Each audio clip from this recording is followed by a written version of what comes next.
नमस्कार मित्रों।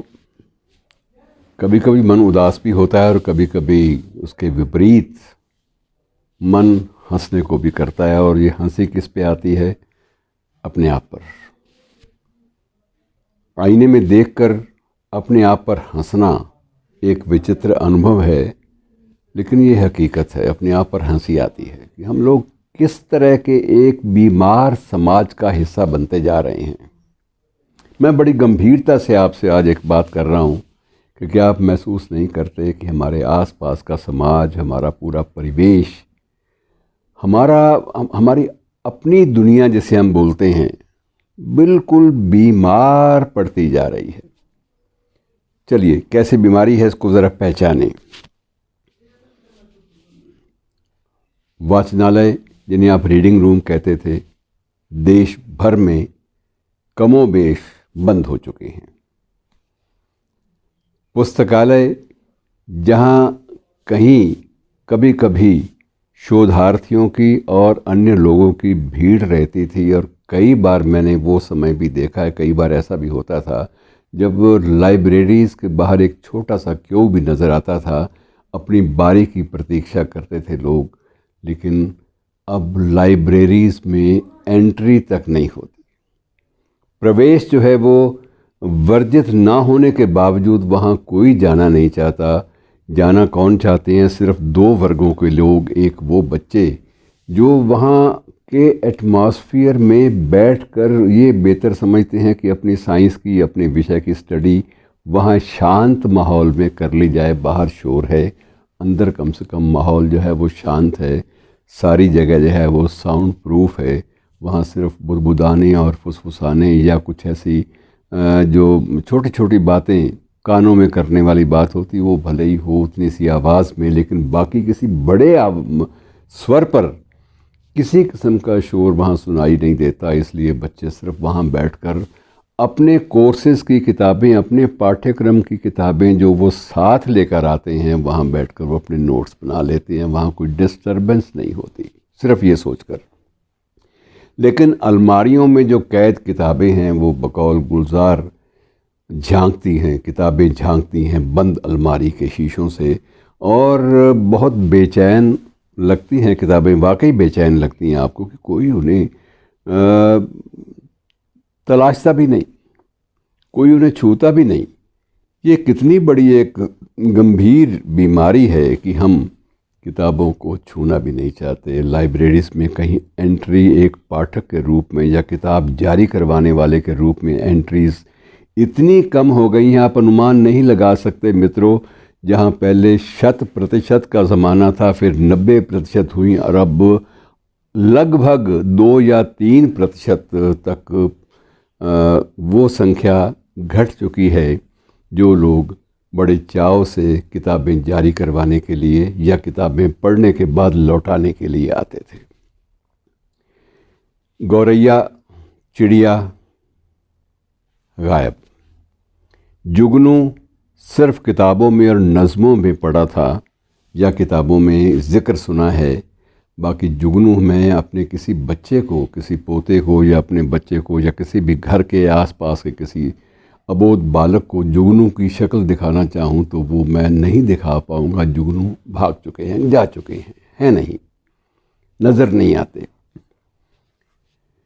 जंगल में भागते हुए हिरणों की जो कुलांचे भरती हुई तस्वीरें थीं, वो सिर्फ एल्बम में या कॉफ़ी टेबल बुक तक सीमित हो गई हैं मित्रों। अब कहीं भी वो चीज़ें दिखाई नहीं देती, क्योंकि जहाँ वो दिखाई इक्का दुक्का देते भी हैं, वहाँ प्रवेश जो है वर्जित है। और सबसे बड़ी जो दिक्कत है मित्रों, पपीहा, मैना। आप तोता मैना के किस्से भी आप बहुत सारे पढ़ते रहे होंगे, सुनते रहे होंगे। पपीहे की बातें सुनते रहे होंगे, पी पी की आवाज़ों की बात, चातक की बात कि चातक जो है वो पीहू पीहू की आवाज़ें देता है, पिया पिया पुकारता है। ये सारी की सारी चीज़ें सिर्फ किताबों में इनका ज़िक्र भर है, और उस ज़िक्र के बाहर ये चीज़ें बिल्कुल देखने में कहीं भी दिखाई नहीं देती। और लगता है कि एकाएक ये क्या हो गया है, हमारे पुराने सारे के सारे पुराने परिवेश को क्या हो गया है। मित्रों, एक वक्त था, आपको भी याद होगा, आप इसे जो थोड़े से प्रौढ़ ज़िंदगी के दायरे में प्रवेश कर चुके हैं। कभी गांव गए होंगे तो गांव में अगर किसी ढीली ढाली खाट पर कोई बंदा बैठा है तो आप पूछते हो सुख तो है। आपको चिंता होती थी कि ये जो ढीली खाट पे जो बैठा है, जो खाट को कस भी नहीं रहा, ये ज़रूर किसी न किसी उदास पल या किसी न किसी बुरी खबर का एक प्रतीक बन के बैठा हुआ है। ये किसी न किसी बेचैनी में डूबा हुआ है, जिसके पास इतनी फुर्सत, इतने लम्हे भी नहीं है। उसका मन नहीं कर रहा कि अपनी वो खाट जो है वो मुस्तैदी से खाट को सामने रखे, उसको उठाए और उसको कस के रखे। दिलचस्पी नहीं है।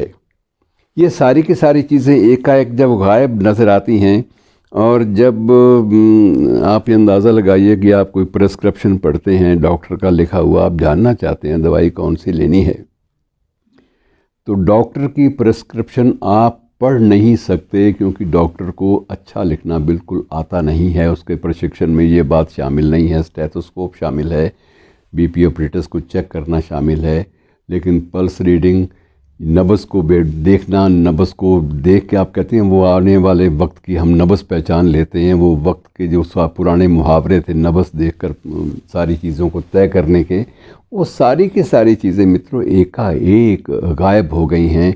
और अब सबसे बड़ा ख़तरा ये है कि पुस्तक मेला, विश्व पुस्तक मेला, कभी बाकायदा लोग मिलने का समय तय करते थे कि वहाँ मिलेंगे, वहाँ उस स्टॉल पे मिलेंगे, ये भी तय हो जाता था, उस मंच पे मिलेंगे, ये भी तय हो जाता था। लेकिन इस बार भी पुस्तक मेला लग रहा है। पाबंदियाँ, प्रतिबंध क्या हैं, इनके मद्देनज़र क्या आप वहाँ जा पाएंगे? क्या आप वहाँ जाकर सुख की सांस और खुली हवा में सांस ले पाएंगे? आप खुल के बतिया पाएंगे अपने प्रिय लेखकों से? आप किताबों को ढंग से, प्यार से, बड़ी मोहब्बत के साथ देख पाएंगे, बाँच पाएंगे? लगता नहीं है। अब यह है कि वहाँ प्रवेश जो है उसके लिए मास्क पहनना, मास्क तो वैसे भी खैर अब एक जीवन शैली बन चुका है, मास्क अनिवार्य है। साथ में आपको आधार कार्ड की प्रति आपके या तो फ़ोन में कैद होनी चाहिए या आपके हाथ में होनी चाहिए। इसके अलावा आप 2 वैक्सीन लगवा चुके हैं या नहीं, इन दोनों का प्रमाण पत्र या तो आपके इसमें फ़ोन में हो, उसका फ़ोटो पिक्चर होनी चाहिए, और पिक्चर को भी अब छोटा करके पिक बोल दिया जाता है कि पिक होनी चाहिए। हर चीज़ की एक सांकेतिक भाषा में और संक्षिप्तीकरण की, एब्रीवेशन की भाषा में हम लोग बात करने पे विवश हो गए हैं। वक्त नहीं है किसी के पास भी, ना गौरैया के पास हमारी ज़िंदगी में आने का वक्त है, ना जुगनू के पास आने का वक्त है, और ना ही हमारे पास वक्त है कि हम चीज़ों की तलाश तो करें। ये कहाँ गायब हो गई? आज तक आपने किसी पत्रिका में ये विज्ञापन देखा है कि जुगनू जो है गायब हो चुका है, किसी को मिले तो उसे 10 रुपये का पुरस्कार दिया जाएगा? मैं एक सांकेतिक भाषा में बात कर रहा हूँ मित्रों, और मेरी सबसे बड़ी शिकायत ये भी है, जो कि शिकायत आपकी भी है, आप बयान नहीं कर रहे, मैं बयान कर पा रहा हूँ, कि साहित्यिक पत्रिकाएँ कहाँ गई?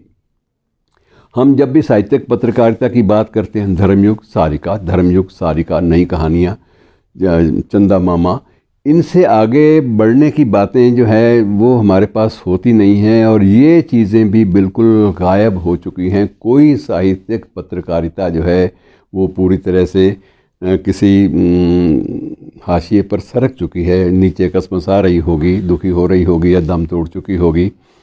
और पुराने जो हैं पत्रिकाओं के जो अंक हैं वो भी शायद आपको आर्काइव्स में तो मिल जाएं, लेकिन ज़िंदगी का हिस्सा, आपके जीवन का हिस्सा, सक्रिय जीवन का हिस्सा नहीं है। ये क्या हो गया?